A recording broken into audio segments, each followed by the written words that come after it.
Check. Good morning to everyone. On behalf of the Department of Medicine to CMC and beyond, talk given by Dr. Marcia Waran.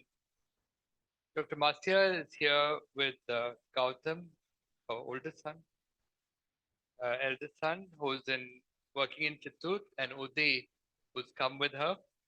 A warm welcome to you. Dr. Marcia is here to receive the Mary Kane Award on Saturday at the College Day. She is the second recipient of the Mary Kane Award, instituted in the name of the first MD General Medicine alumnus from CMC. She joined in the year 1951. This is instituted by her family, and the award is given to a MD alumnus from CMC for distinguished work in a needy area. Dr. Marcia is an MBBS alumnus from CMC, joined in the year 1975. She joined MD in General Medicine in the year 1984. She's currently working as a physician at the Dr. V.K. Patel Medical College in Ahmednagar, where she has worked for 14 years. She formerly worked in the Salvation Army Hospital in Ahmednagar for 14 years. Her main contribution, which she will talk about, is in establishing HIV care and prevention, training, a whole range of things in that part of Maharashtra. And I will not speak about it because I think she's going to speak about it shortly. I know Marcia as my foster sister. When she was doing her MBBS, my parents were her foster parents, and she used to come home. Shortly after, I was her intern when she was a medical postgraduate, and I was just looking at her handwriting, and I remember fondly the days where she used to teach me, and she was a very practical, hardworking registrar. I later got to know her through the secondary hospital program. She was among the first 5 hospitals as part of the secondary hospital program. And she mentored several classes of students, among whom was Shubhankar, late Dr. Shubhankar Mitra, who was earlier a faculty here. She has been an active participant in all our department functions in the CME programs and the alumni reunion, and really fostered the linkage of the Department of Medicine to the mission hospital.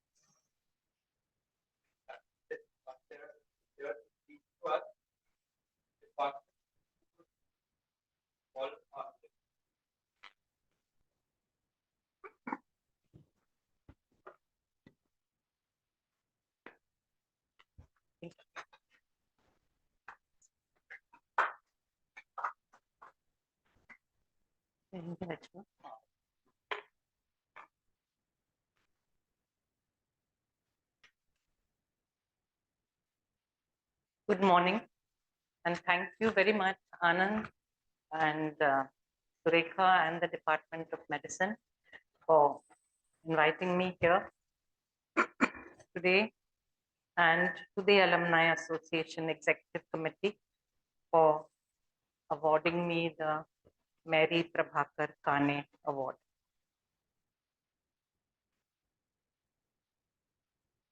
CMC and Beyond is the name I chose when Anand asked me to put a name to this talk, because what all of us do differs in so many ways when we leave CMC.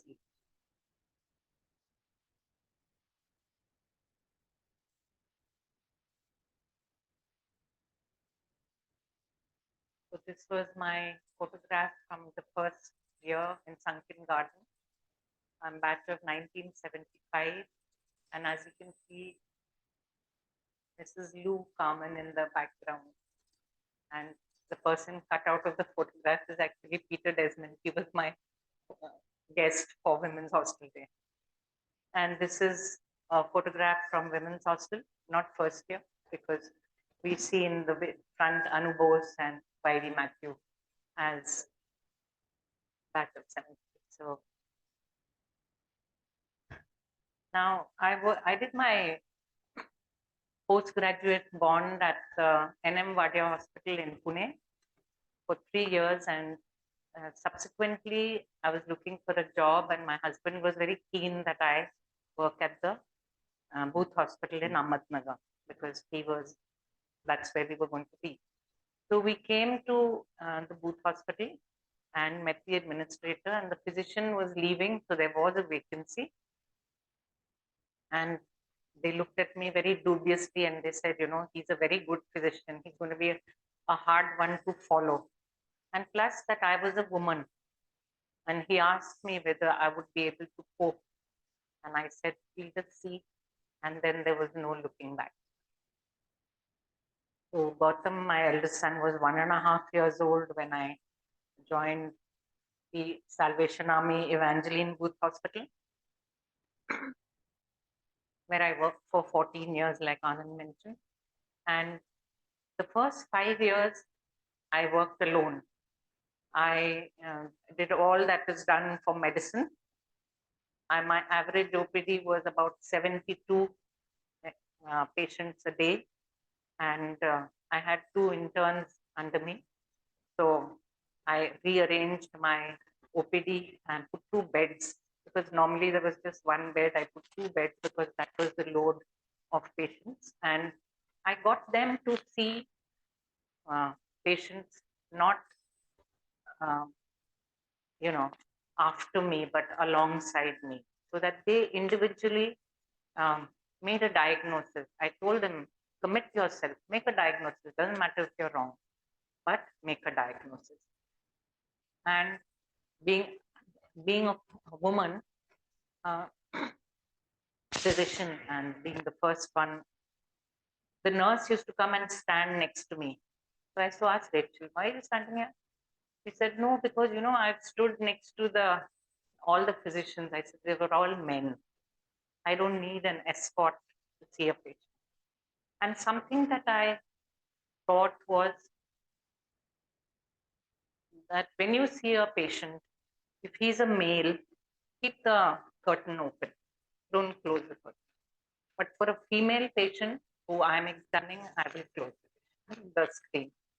So that is something that I taught the interns or the doctors who were coming and working in medicine with me. And anywhere we know that medicine is very hectic, and so is OPD and inpatients, doing procedures, ICU care. We had a 2-bedded ICU. And then I realized that it was not enough. So I put an extra bed in the middle. And then they were going to build a new building. So I went to Pune, made contact with Dr. Prachi Sathe, who is the director of Ruby Hall. I spent 15 days, I took leave from the hospital, spent 15 days with Prachi in the ICU, learned and came back. I've not had any formal training in critical care. And started the 7-bedded ICU, 1 ventilator, and lots of sick patients, because Booth Hospital was a low care. It's a mission hospital of Salvation Army, low cost and good care. And it was a 167-bedded hospital. There was no dialysis in Nagar, and Dr. Mechak Kirbakaran had a tape for Mission Hospital on how to do peritoneal dialysis. And Devika Patkamkar was the voice on instructions on how to. Is batch of 1981? Your batch. Okay. So I used that. I learned how to do peritoneal dialysis. I taught the staff in ICU how to monitor what is the fluid in. I used to put in the cannula. And we were able to do it for quite a number of patients. There was no hemodialysis in Ahmednagar. Then I realized that there was no cardiologist in Nagar. They were visiting. So I went to Bombay Hospital and under Rajendra Goel, I learned 2D echo. And then we had a visiting cardiologist twice in a month. So I used to spend Sundays learning, and he gave me some books to read. And I started doing 2D echo because that was very helpful. So much that I could diagnose mitral stenosis, pericardial effusion, infective endocarditis, then of course regional wall motion abnormalities on a 2D echo machine which we had in the Booth hospital. And night duties in the first 5 years on my own. And then when the work really increased with the HIV work that I started, we had a second physician and we worked together for the next 9 years together. So for 14 years, I worked there. In the second half, that's 9 years, we did duties. We did duties together and separately, night and day, we worked it out. So, and that was really a big help. Now, in around 91, 92, we started seeing patients with HIV. And we didn't know what to do. We didn't know anything. So actually the Salvation Army had WHO tapes, videos through which we learned. We started, and there was no ART. I think zidovudine, lamivudine were just coming in. And we came under the ire, that the anger of the government hospital in Nagar, who said, how come you all are treating when we are not seeing? So then they sent me for training to a NACO CMAI conference to Pound, and my guide was Alka Deshpande from JJ Hospital. She's a doyen in HIV work. And that was a training for teachers program. And with that, then I came back. And so then we were able to do what we had to do without worrying about the government at that point. And then we realized that the patients in the community, there was so much of stigma, so much discrimination. And so at the end of my working day, that was 6 o'clock when the OPD and rounds finished, we used to go to the community. So there was some, like here it was Kanyambadi block for us when we were doing COP in first year. So there, Wakodi was a village, and there were some villages that came under Booth Hospital where they used to work. So in the evening at 6 o'clock, we had built a team, a social worker, nurse, and nursing students, training them about HIV, training the staff. And we used to go to the villages. And that was a good time because the villagers had come back from their work.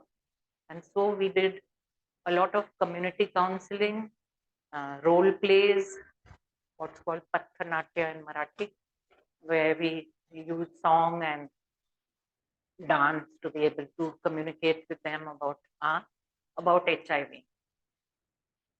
There was a beautiful manual from WHO about home-based care. So using that, we were able to teach them about health and looking after themselves in the home. The other very important aspect was home visits. So we started home visits for those patients who had come to hospital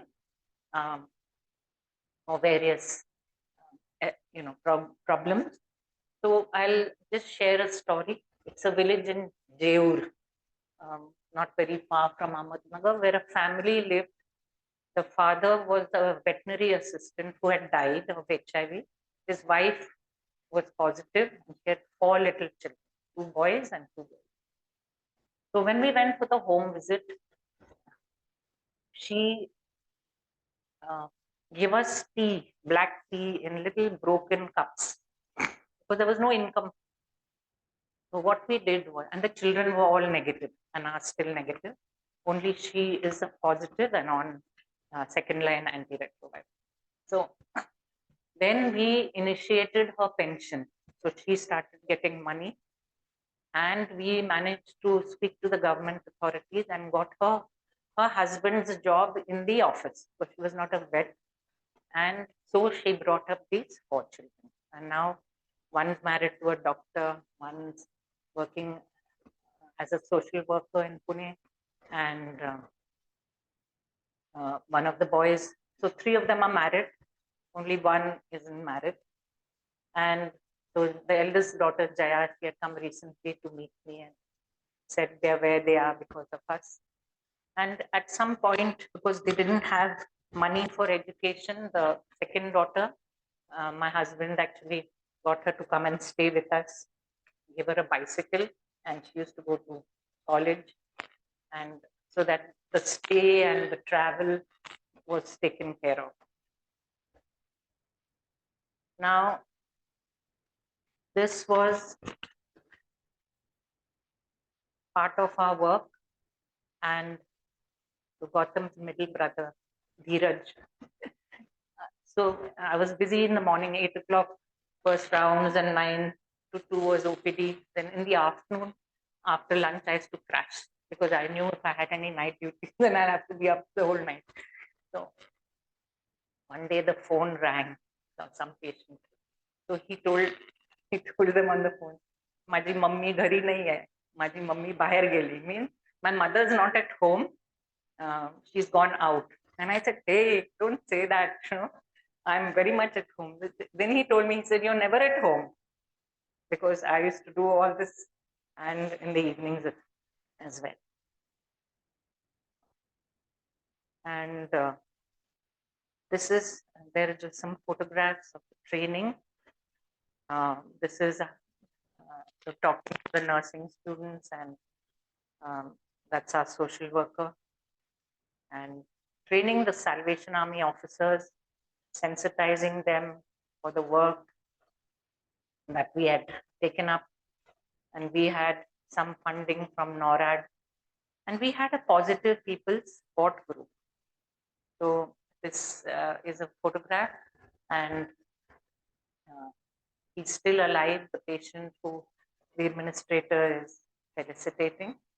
He comes for treatment, and there is a lot of networking also with others who are working in HIV. So among the many people who helped me, some government people in Pune, which I'll talk about later. This was one of the programs we went to in China through the Salvation Army, went to East Africa as well, and gained insights into integration of HIV care in rural communities and cross-border healthcare collaboration.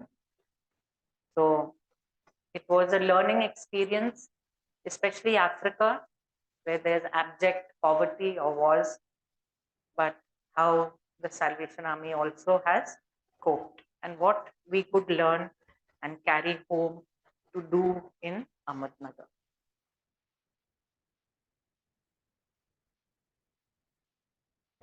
So I'll just tell you a little bit before we see more about Snehalaya. So in 1989, Girish Kulkarni, he is a doctor in political science. He was a journalist actually. And when you talk about the pen being mightier than the sword, that was definitely Girish's forte. And he lived in Ahmednagar, in the heart of the city, between two red light areas, Mamta Gali and Chitra Gali. And he used to take a shortcut in the 8th standard to go to school. And he used to see these girls standing on the road. I spoke to him yesterday actually for an hour on my way back from Chennai. He used to see these girls standing on the road, and they were mostly Northeast or South Indians. He could not understand what language and the atrocities against the women in the gullies. And it took him, this was in 1982, it took him 6 years, he said, before he could do something. He wanted to do, but he didn't know how to go ahead. And then In close to his house, there's a school, Markandya Vidyalaya, where he got a place to get these children. He was interested in getting the children out first. So the trade was most, prostitution was most in the evenings. Army personnel and, you know, um, it was everybody. So he used to get these kids out in the evening and bring them to this place in the school where he was given an area free of cost to work. And then like-minded people came together, all young, uh, classmates or college going. Somebody gave bread, pows, and somebody gave milk. Somebody got a TV. And so they used to occupy these children during these working hours of their mothers. Because when he used to play on the roads with, that was the only place, these children used to disappear, the girls especially. And that's when he then realized what was happening. And the boys became pimps, the girls became prostitutes. And then he approached the matrons of the brothels. He put some of them in jail. He was able to find some cause. Then he spoke to the women and he asked them that, don't you want to leave this profession? And then somebody helped him get a place far away from the red light area in the industrial area where he started the rehab center, which is called Snehalaya. And this is where actually we met in Booth, because what happened is 2 years after he started and I came to Ahmednagar 91, came HIV and he didn't know what to do. And we had started our work. So we met and we started working together. Now this is a preempted film about a hospital that they have started. The main donation also came from the Freddie Mercury group, and they started the Caring Friends Hospital and Research Center.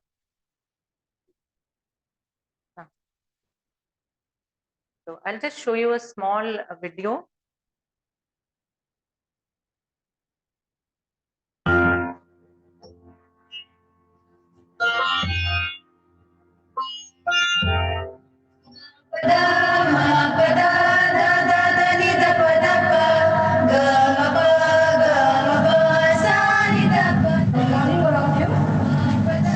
प्रथमतः मी आपल्या सर्वांचे सहर्ष स्वागत करते की आपण सर्वजण इथे उपस्थित झाला. Thank you so much.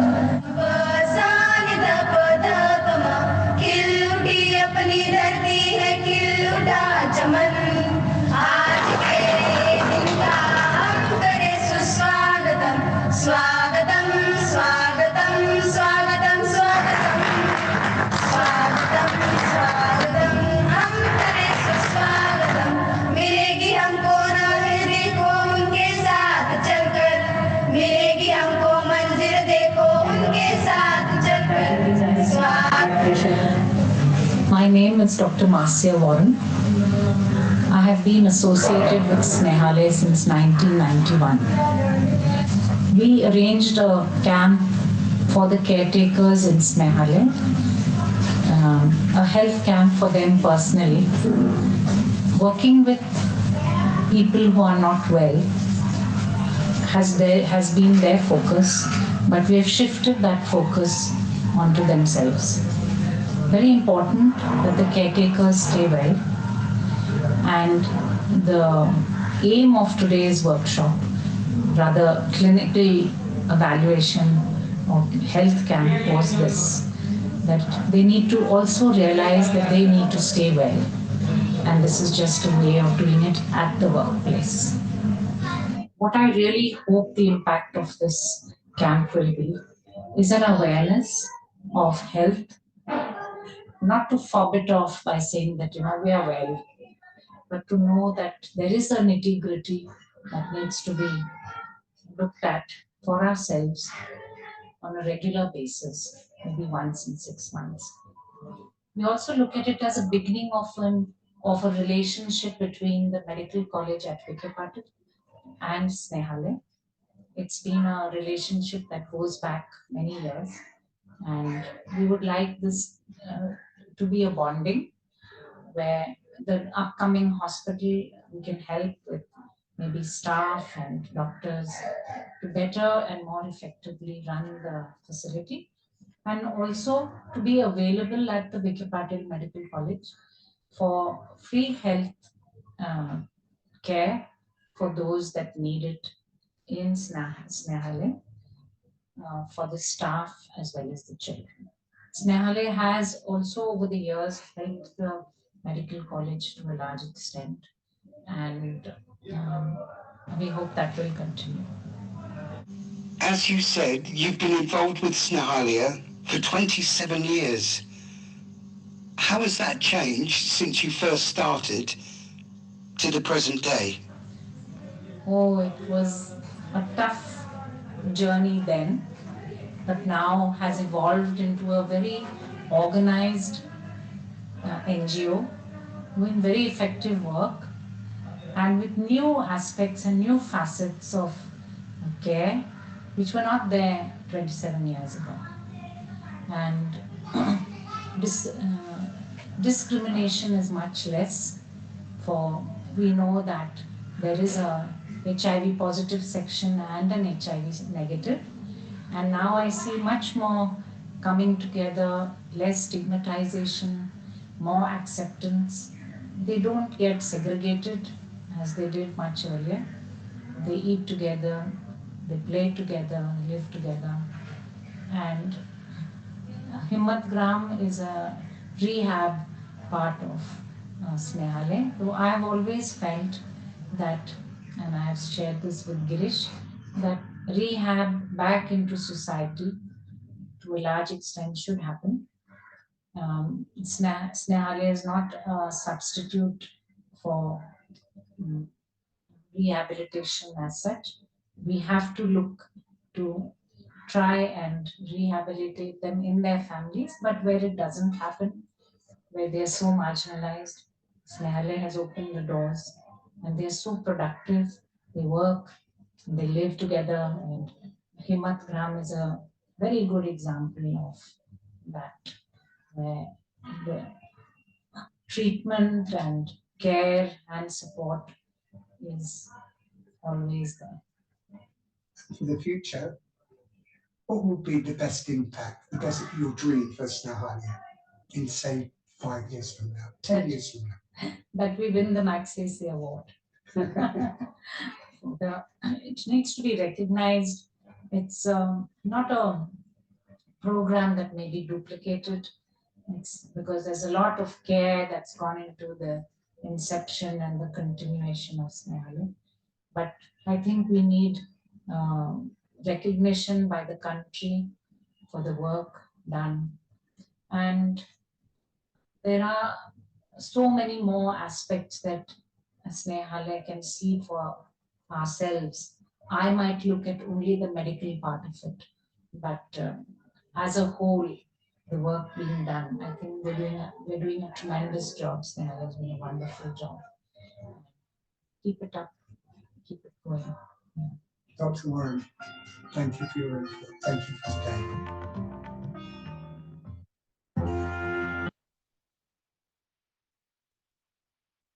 So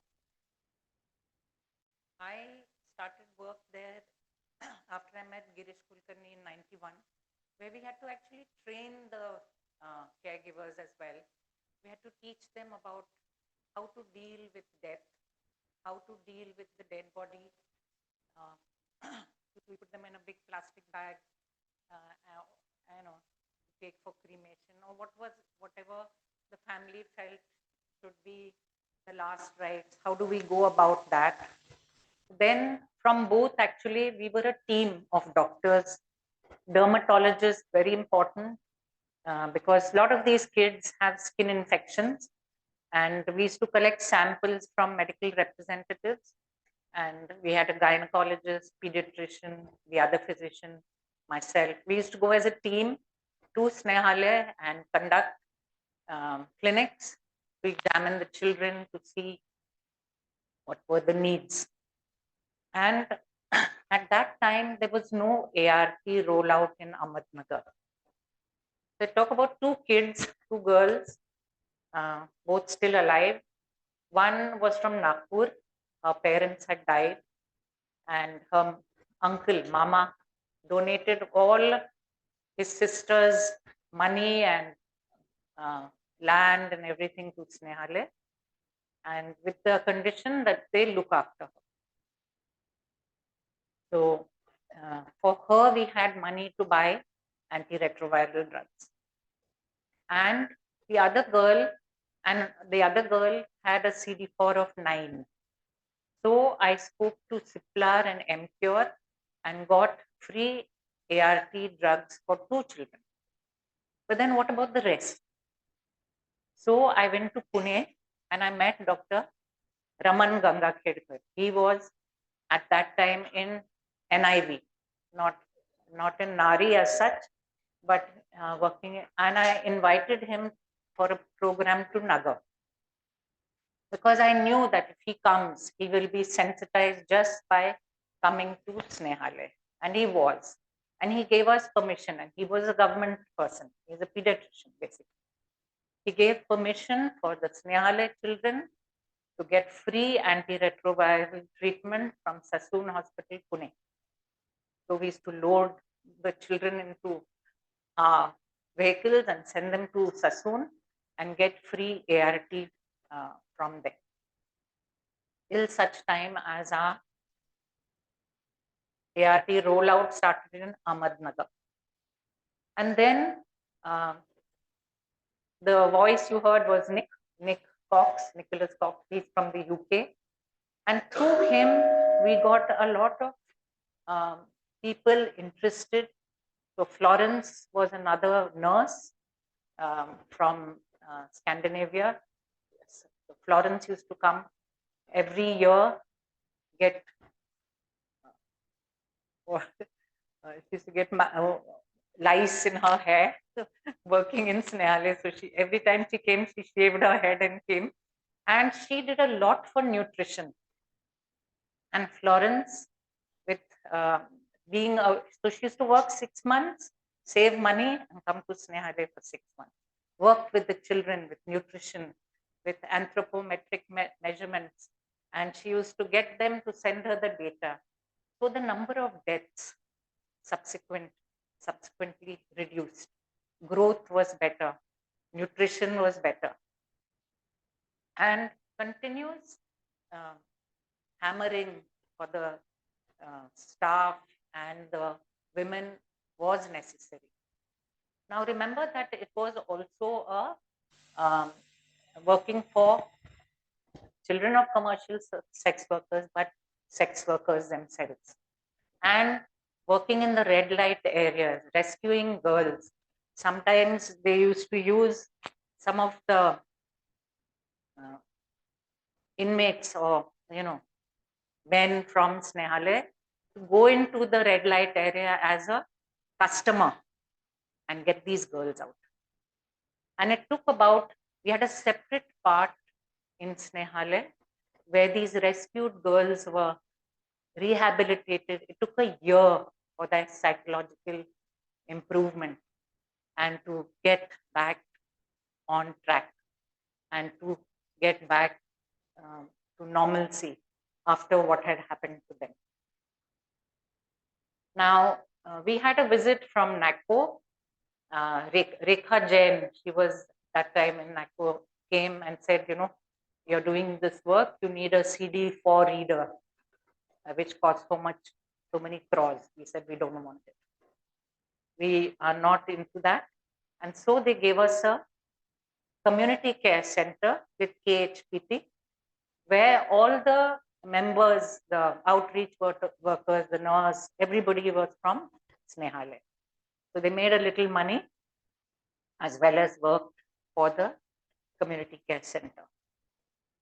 Then Snehalaya got funding from Pathfinder International, and I ran that MSM clinic, and I still have all of them come to visit me in part of my uh, uh, affiliation with HIV. And I speak to them in Tamil and Telugu. It makes me very happy because I can use my Tamil again. And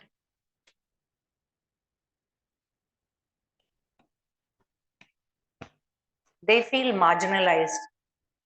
So they always come in groups. I know them by name and I'm able to help them in my clinic. Now, this is something which was started when I became a member of the state AIDS clinical expert panel. We meet once in a month in the civil hospital. And earlier they used to talk to me or send the patient to me, but now I go once in a month and sit alongside and we work out a lot of cases and I'm able to help them with their difficult cases. So I've already told you about how Dr. Ganga Khedkar helped us and how we're doing now. And now the ART center doctor, he's a pediatrician. He has made Snehalaya a link center. So the children don't lose a working day going to civil. 1,500 is the number of their patients per day. Huge numbers they have. But these, because the link center is now here, it saves them going to a separate place. So after I left Booth Hospital, I started a small clinic where I see patients with medical problems as well as HIV. So there's nobody knows who's who, and they all get treated.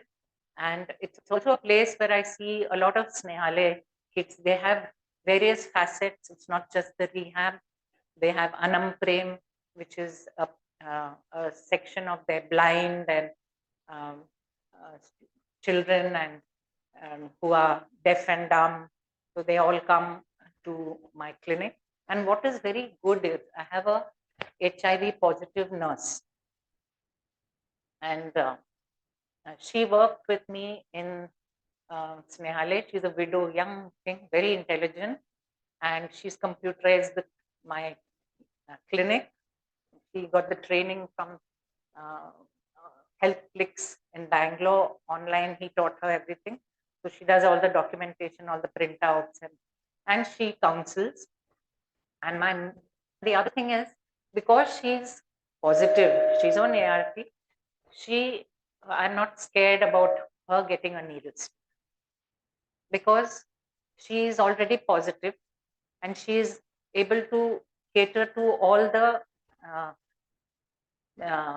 small procedures that have to be done, like giving some IV or something. And she's an asset to the clinic. So now I left Booth Hospital after Gautam finished his 10th standard. I found it very difficult because the other physician had left and the administrator wasn't so supportive. And it's amazing that one door closes, but God opens two doors.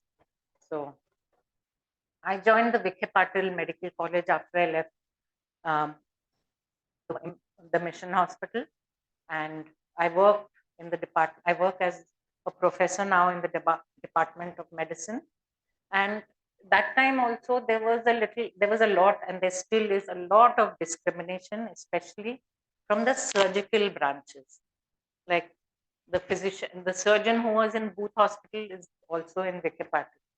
The type who would burn the mattress and fumigate the room, and so that hasn't changed, that mindset. So patients have died waiting for surgery. But now what I have discovered that there are people in the community, doctors, gynaes, people who do look after these patients. So I've developed a network with the local, somebody who does off-health procedures, cataracts. But it's a struggle. It still has a lot of discrimination. So when I joined Vikhe, I realized that we need a venue, we need a place where our children can get good treatment free of cost or at a low cost. So we organized some program and we invited all the big wigs from Vicky Patil, the director, the principal, medical superintendent and all for a program at Snehalaya. And once you come to Snehalaya, you are automatically sensitized. You see the children, you see the setup. And so then they started free treatment for uh, children and the women from Snehalaya at the medical college, free food, free medicines, free stay, all of that. Medicine department, kudos to them, to us, because we look after everything.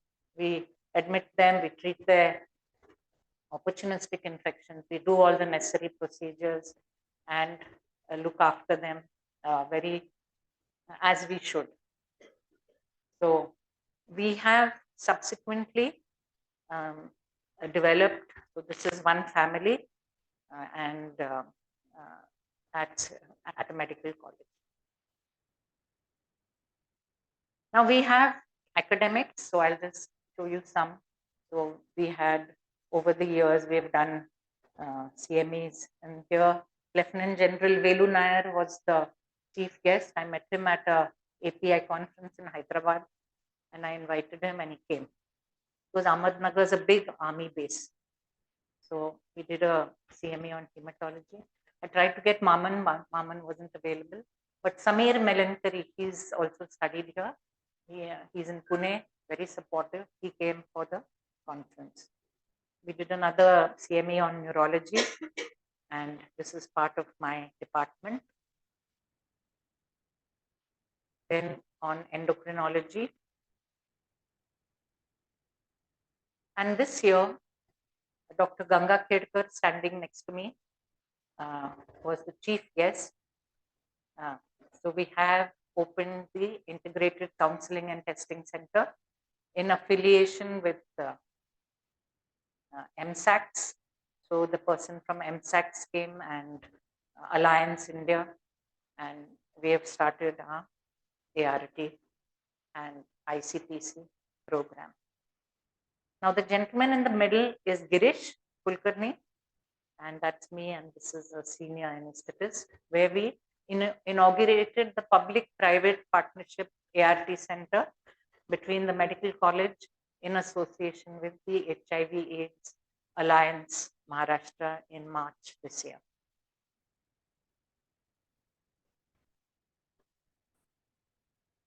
There is another very important part where treatment is given. It's called TAL, Treatment, Adherence, Advocacy and Literacy. It is present in Maharashtra, run by MCure. Actually, Dr. Khanna was the person who started it.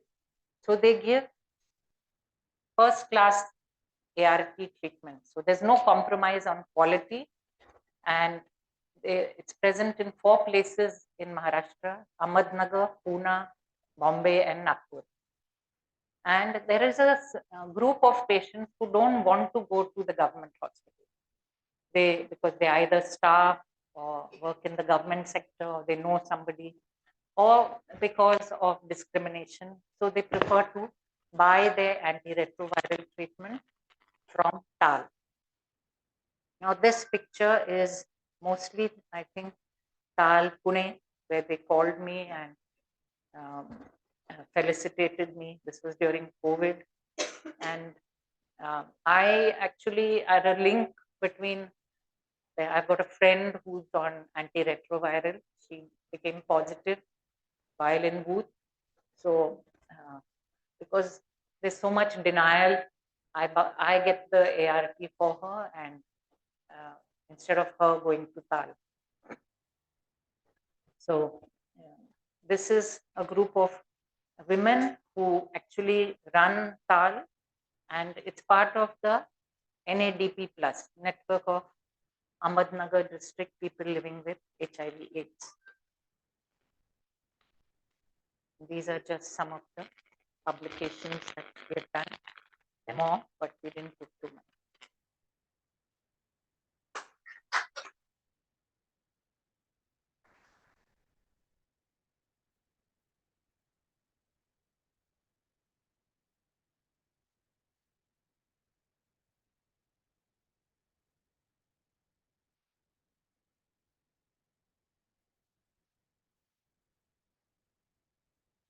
online questions. Can somebody just show the screen, see if there are any?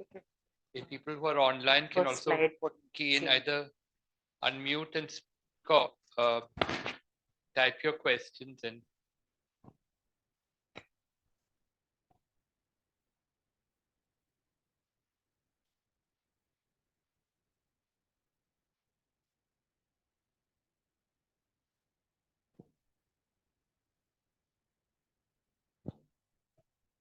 Marcia, since a lot of postgraduates here, and I think some interns, some students even, and I think no, I'm thinking from the time when you were my registrar and where you are right now, and it's a very remarkable journey. And I just want you to, would you like to share some thoughts with them? Thank you very much. So, will you be there for college day? No. Plus minus. So basically, some of the things that Anand mentioned to me when I am to speak on college day is how medicine has changed, not for the better. I remember OC when he used to take rounds, he used to, there's a spleen palpable, he used to make the student actually put his or her hand with his to feel the spleen. We still do that. See, there's no getting away from a clinical examination. There are what you learn in theory is what you have to put into practice. I'll tell you of a patient who came to my clinic from a government place of work with an upper respiratory infection. But for me, I don't stop there. So I do the whole hog. So I examined him, I auscultated him, and I found he had a split fixed second heart sound. And then and the murmur wasn't so loud. There was a murmur at the apex. I did an ECG. It showed an incomplete right bundle branch. So my working diagnosis was atrial septal defect. I sent him for a 2D echo and it came back as ASD. Now, because he was from a government program, VRD, the Vehicle Research Development Establishment, he went for treatment to Pune, where they put a coil and they closed the ears. And he came back to me and he said, you know, I've been to so many doctors, but nobody ever examined me or told me anything. So that little extra, and it's really not extra, it is what you've been trained to do. And therefore, whatever patient you have, you need to do a clinical examination. That is the basic thing, that's what we have learned. And there is a tremendous amount of work, no doubt. But, you know, even in Booth, I had a very good nursing superintendent, Dr. Major Prema Salveshnami. So I quickly finished rounds in the morning, and then both of us on my scooter, we used to go for home visits in Ahmednagar and then come back and go to OPD, do the whole thing. So you must have that within you, that there is a need and you can definitely find that and do it. And being a doctor, I mean, in whatever capacity, now you're all in medicine. So I see somebody from ENT and you know, this is so basic to being a doctor, is to see the patient, talk to the patient. I'll tell you another story. A young male, actually, his mother was on ART and he was positive. And I'd seen him when he was 5 years old, and when we put him on antiretroviral, he didn't know what was wrong with him. It was a vertical transmission. Father had died, elder sister negative, and this kid. And then he realized what was wrong with him. He came to me after 17 years off ART. He didn't want, he was so angry. And as to what had happened to him and why should he take ART. Then he has started having seizures. And I made him sit on the footstool of my examining couch. I threw everybody out, his mother, my nurse, everybody, and I just spoke to him. I said, what do you want to do? Do you want to live or do you want to die? That is your choice. And if you, so then he said, yes, I do want to live. Terribly depressed. I said, look, it's one pill. Because right now the triple drug therapy given is dolutegravir, TLE, dolutegravir, PLD, dolutegravir, tenofovir and lamivudine. I said, that's all it takes. You take your anti-epileptic, but you must take ART if you are to live. And so he went back to civil, and he will need counseling. It's not that he won't, but it was a beginning. I said, it's not your fault. It's not your mother's fault. Your father died. She's taking treatment. You need to take. And so he's back on ART, and I feel that that is something that you have to continuously do. And it's not only for HIV, it's for any patient. To them, counsel them, share with them. It's your body language. You diagnose a patient when he walks into your OPD. If he's got a limp, if he's got a hemiplegia, you don't have to, it's not rocket science to diagnose, but there's a lot that has to go in after that. Examining is something that has to remain with all of you, that what you have learned here, and there's no education like CMC. The training you get, not just the undergrad, but the postgrad. We used to have clinics with Dr. John, sharp as a razor blade. All our clinics were at night, and get all 6 of us to present. We were 6 in a batch at that time for MD. And those tutorials that we had to write and work up was something that I really cherished and learned from. And all along, everybody has been so supportive of the education. And I'm going to quote one of my seniors, Bobby Chirayan, was batch of 1974. He said, there's no workhorse like a CMC workhorse. Because you have to work, and it doesn't work, never hurt anybody or killed anybody. And that is something that you have to inculcate, accept, and know that CMC is head and shoulders above anybody else in India in medical education. Things have changed, but you should learn what you have learned here. And when you go out beyond CMC, carry that with you, because you can do so much. Yeah.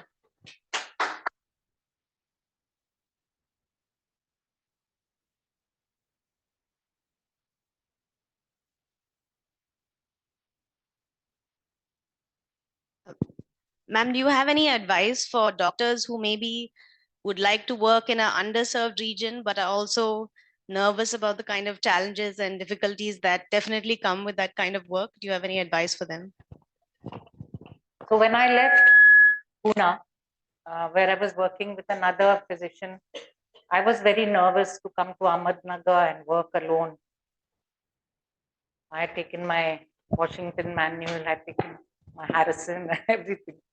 But I found I didn't really need to look at everything, because what I learned had trickled down into my spinal cord.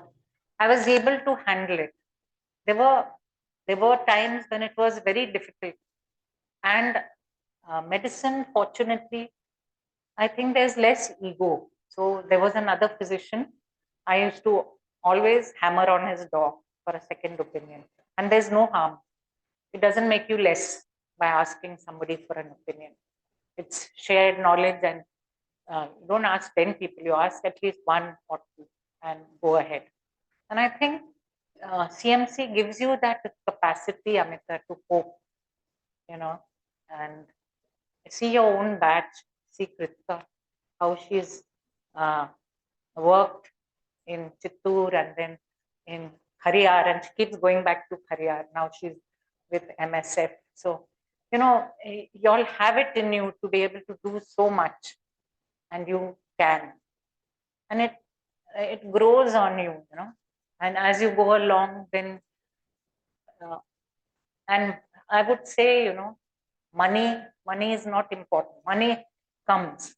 You put up your signboard and patients will come. That's not it.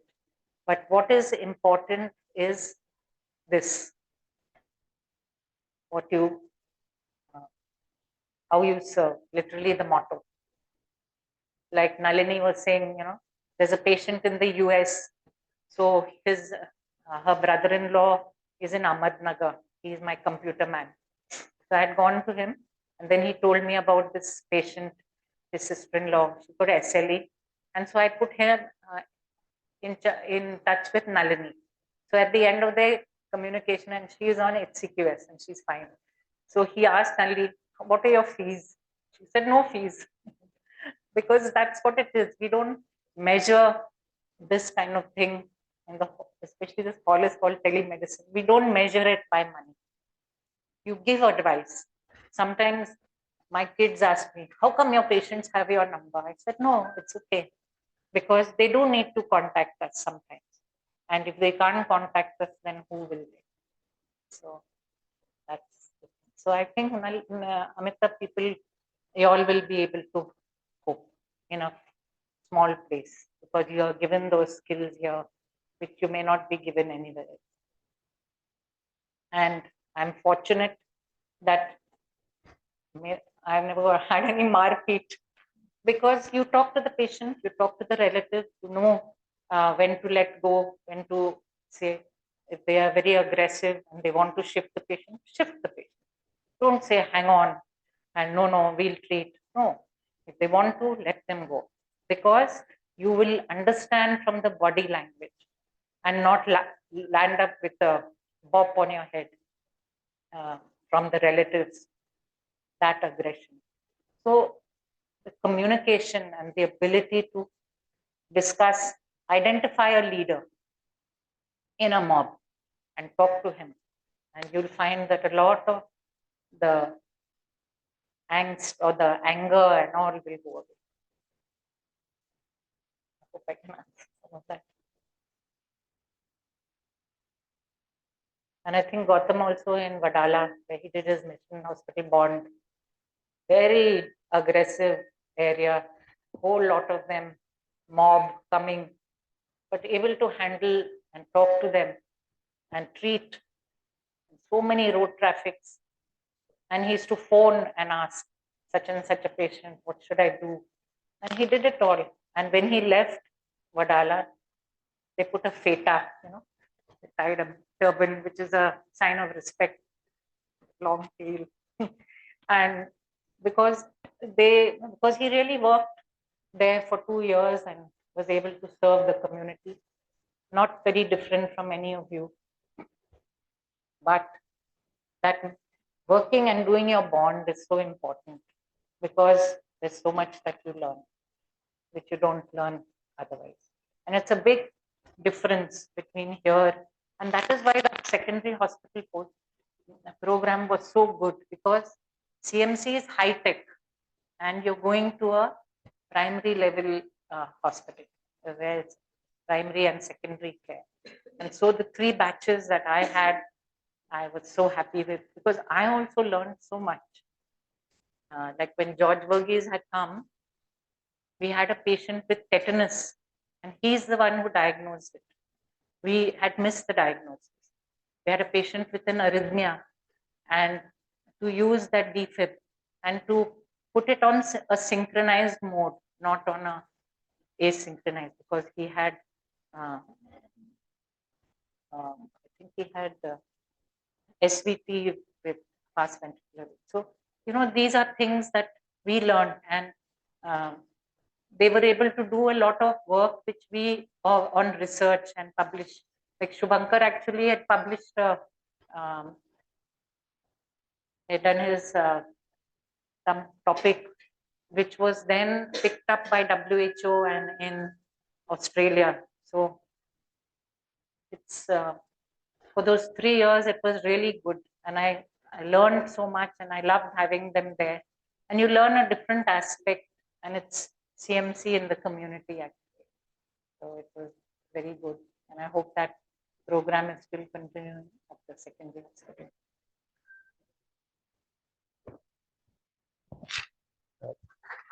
We all stand up. Thank you, Marcia, for sharing your life with us. Being a true student of this college and showing us what all a physician can actually do in the community. Thank you.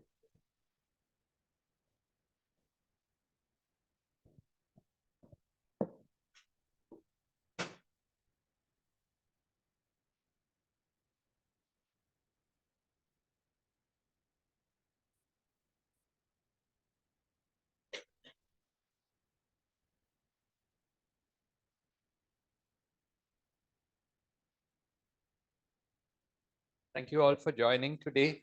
Many people have joined from all over the world, I think. And thank you very much. Want to say anything to them? Yeah. Thanks, Jalna, for putting it on the group. And happy birthday to Shobha today.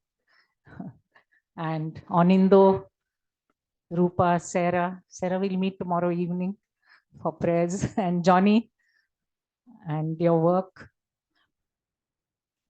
Thank you so much for, and Kurian Thomas, no? Kurian Thomas, yeah. Kurian George, okay. Yeah, thank you so much for listening in. And Rupa, we'll meet you sometime, maybe at Chittoor. Thank you so much. Eunice, are you still in? I wonder whether Eunice is still in Chittoor. Yeah, I'll meet you sometime in Genesis block. Thanks a lot, Jalna, for all that you've helped with, putting it on the group. Junior, thank you, Junior. We'll meet next year for our alumni 50th years, 50 years since we finished. Thank you so much, everyone. Please join us for breakfast outside. You can talk to Marcia.